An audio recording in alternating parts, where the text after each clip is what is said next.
Now that we have a basic understanding of the structure and composition of enzymes, it's time to look at a few early attempts at understanding how enzymes actually work, that being how they actually perform the catalysis within the most important part of the enzyme, which is, of course, the active site. So the earliest model or earliest attempt by scientists to understand the mechanism of enzymes is what we call the lock and key hypothesis. And the essence of this hypothesis is that the substrate, the reactant that is catalyzed by the enzyme, matches the shape and charge of the active site almost perfectly.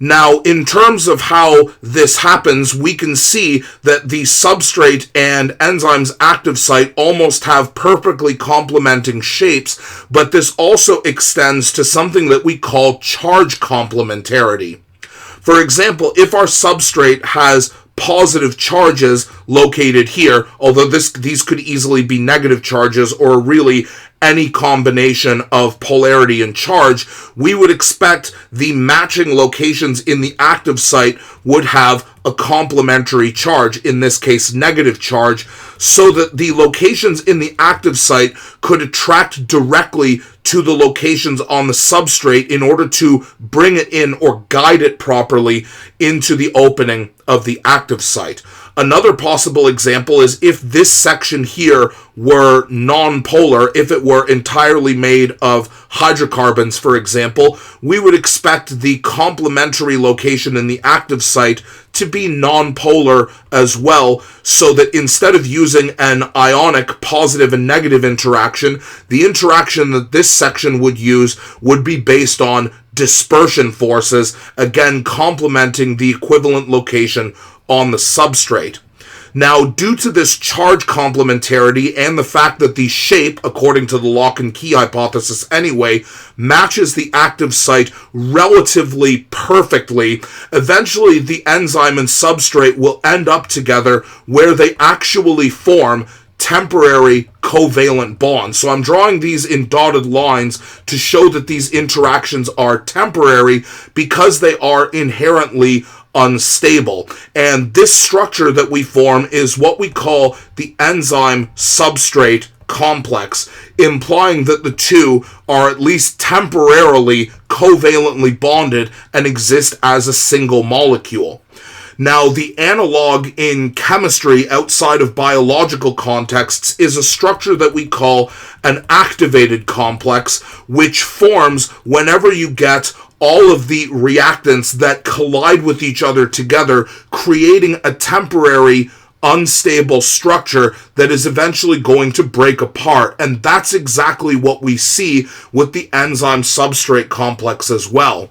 Now, depending on the temporary instabilities that are created, this can result in a number of changes to the substrate. For example, we see here that the instabilities will cause the enzyme to actually break the bonds that hold one half and the other half of our substrate together. So this would be some sort of decomposition or hydrolysis reaction here. But again, this is only one example. It's also possible that we would have multiple substrates that would enter the enzyme's active site separately, and then the instability of the enzyme substrate complex would result in the enzyme joining the two together. Either way, we can say that the enzyme's instability results in a change in bonding in the substrate itself, and when that change in bonding is completed, either when a new bond is made or a bond is broken, we have our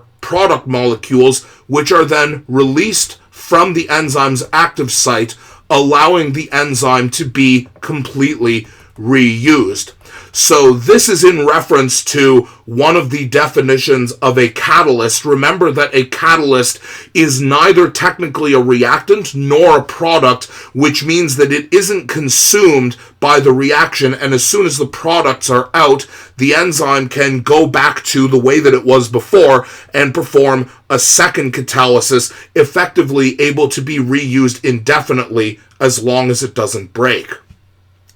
Now, if this model seems a little bit oversimplistic and reductive, that's because it absolutely is. The likelihood of substrates complementing the active site in both charge complementarity and shape is extremely unlikely. In fact, the second model that we're going to look at, that is the primary critical difference between the two. So we can see that the enzyme's active site does not exactly match the substrate, but despite the fact that the shape doesn't match completely, we would still expect some sort of complementary or charge complementarity in order to allow these substrates to enter the active site. So, for example, maybe there's a positive charge here which would be attracted into the active site by some sort of complementary negative charge, even if the shape of the active site does not complement the shape of the substrates exactly. And if we pick a different example, maybe there are examples of negative poles on this part of the substrate here, probably caused by some sort of oxygen, nitrogen, or maybe even a fluorine atom here, and complementary in the active site, we would expect some sort of, let me redraw that, some sort of positive poles which can then attract the complementary negative poles into the active site like this. Now, the interactions that take place between the substrate and the active site are going to have consequences for the shape of the active site itself. Let me explain. So remember that charge cannot exist on its own without a complementary charge in order to balance it. This negative charge will always seek out positive charge to be stabilized. Now, inside of the enzyme itself, maybe this negative charge is complemented by a series of positive poles that will attract and stabilize the negative charge like this. However, this negative charge will naturally seek out the strongest positive charge that it can find, which may occur on the substrate here. And when this positive charge enters the active site, it forms a temporary full positive and negative ionic bond here, which means that it will displace the ion-dipole interactions between the negative charge and the positive poles here. Now, when this happens, this is similar to how denaturation works. When we have actually broken these ion-dipole interactions, that means the active site structure is actually going to be physically altered, and that's why the presence of the substrates close to the active site actually alters the shape of the enzyme's active site itself. And these are what we call conformational changes, and this is going to be something that you will hear over and over again as we look at the functions of enzymes and other examples of proteins such as membrane transport proteins or receptors for hormones that we find throughout the body. Now, the idea that the substrates induce the shape of the active site or force the shape of the active site to change as they get closer means that we can call this updated model of how enzymes work the induced fit model, referring to the interaction caused between the substrate and the complementary charges or poles inside of the active site.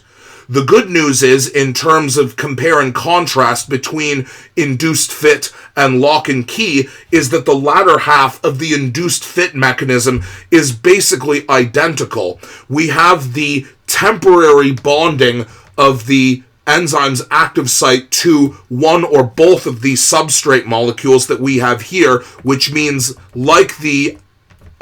lock and key model, we still form an enzyme substrate complex here, and the inherent instability of this enzyme substrate complex results in the enzyme changing the bonding within the substrate. So in this case, the enzyme is going to be creating a new bond between these two substrates, and that results in the formation of our finished product, which is then released from the active site, allowing the enzyme to be reused once again. Remember, of course, that even though this enzyme is catalyzing some sort of synthesis, perhaps a dehydration synthesis reaction, it can also just as easily catalyze some sort of decomposition or hydrolysis reaction as seen here.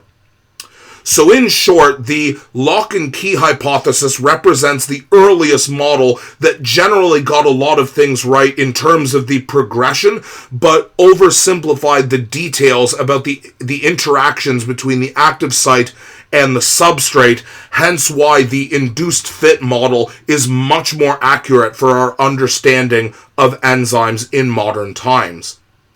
In the next video, we're going to focus almost entirely on what conformational change is and how the inherent instability of the enzyme-substrate complex allows the enzyme to actually perform the catalysis of the reaction that it speeds up.